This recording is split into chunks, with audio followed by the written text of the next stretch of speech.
اور صاحب نصاب کے اوپر اسے واجب قرار دے دیا۔ یہ قربانی کی فضیلت کیا ہے اور قربانی کیسے جانور کی کرنا ہے اور قربانی کن لوگوں پر واجب ہے، میں مختصر انداز میں بتانا چاہتا ہوں۔ یہ قربانی کا مقام اللہ کے نزدیک بہت زیادہ ہے، لیکن آج کے مسلمان جو صاحب حیثیت بھی ہیں وہ بھی اس قربانی سے غافل ہیں۔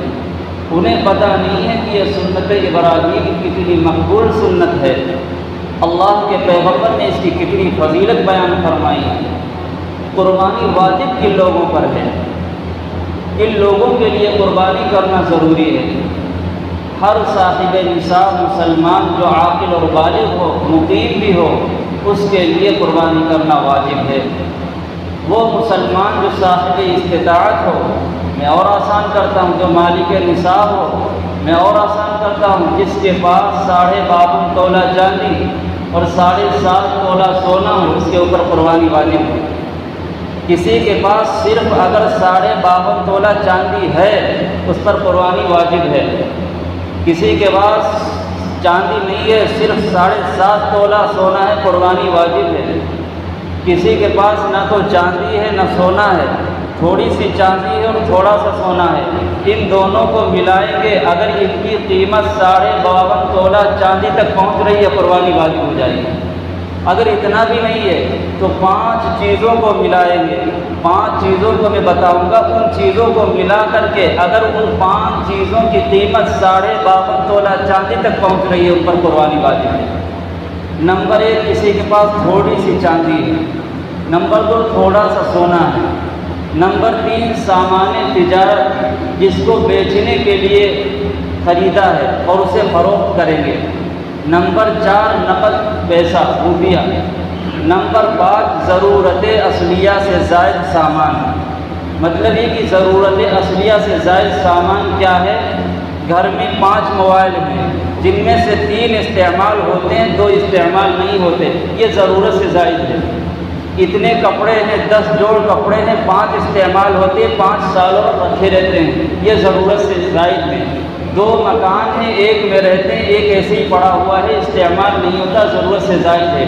ان 5 چیزوں کو، چاندی، سونا، سامان تجارت، نقد کرنسی اور ضرورت اصلیہ سے زائد سامان، ان 5 کی قیمت کو ملائیں گے، اگر ان کی قیمت 52.5 تولہ چاندی تک پہنچ رہی ہے، اس پر قربانی واجب ہے۔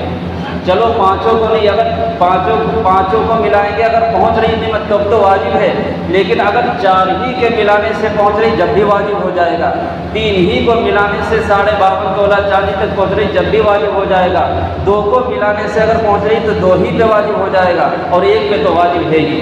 تو جو مالک نصاب، میں نے نصاب کو بتا دیا، تفصیل کے ساتھ اگر نام سمجھ میں آئے تو بعد میں بھی رابطہ کر سکتے ہیں۔ تو مالک نصاب کے اوپر قربانی واجب ہے، اور قربانی اگر اتنا نصاب شوہر کے پاس ہے تو شوہر کے اوپر واجب ہے، اور اتنی مال کی مالک اگر بیوی ہے تو بیوی کے اوپر بھی واجب ہے۔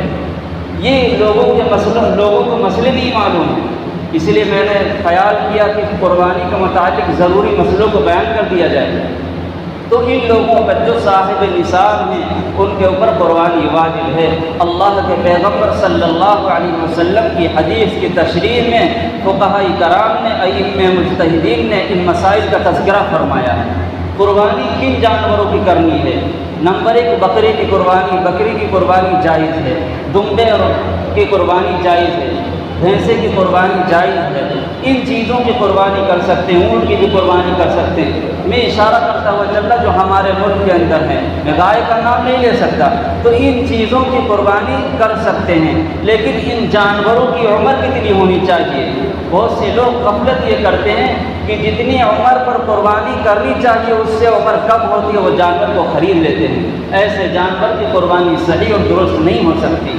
اگر بکرے اور بکری کی قربانی کرنا ہے تو کم سے کم 1 سال کا ہونا ضروری ہے۔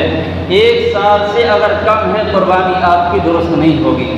اسی طریقے سے اگر دمبے کی قربانی کر رہے ہیں اس کی بھی عمر 1 سال کی ہونی ضروری ہے، لیکن اس میں علماء کرام اور ائمہ مجتہدین فقہاء کرام نے تھوڑی سی گنجائش دی ہے کہ دمبا اتنا موٹا اور تازہ ہے، لیکن ہے 6 مہینے کا، اتنا موٹا اور تازہ ہے کہ باہر اگر چھوڑ دیا جائے، سال بھر کے دنگوں کے اندر اسے چھوڑ دیا جائے تو کوئی فرق نظر نہ آئے، یعنی سال بھر کا صحت مند معلوم ہوتا ہو تو اس کی قربانی چاہیے، ورنہ 1 سال تو ضروری ہے۔ اسی طریقے سے بھینسے کی قربانی کرنا، گائے اور بیل کی قربانی کرنا، چونکہ ہمارے ملک کے قوانین کے حساب سے ان گائے اور بیل کو ذبح کرنا ابھی ممنوع ہے، لہذا اس کی قربانی کی اجازت نہیں ہے۔ ویسے اگر اجازت ہو جائے اور جب تھی اور جہاں ہے ان کے لیے یہ ہے کہ اگر گائے کی قربانی کر رہے، بیل کی قربانی کر رہے، بھینس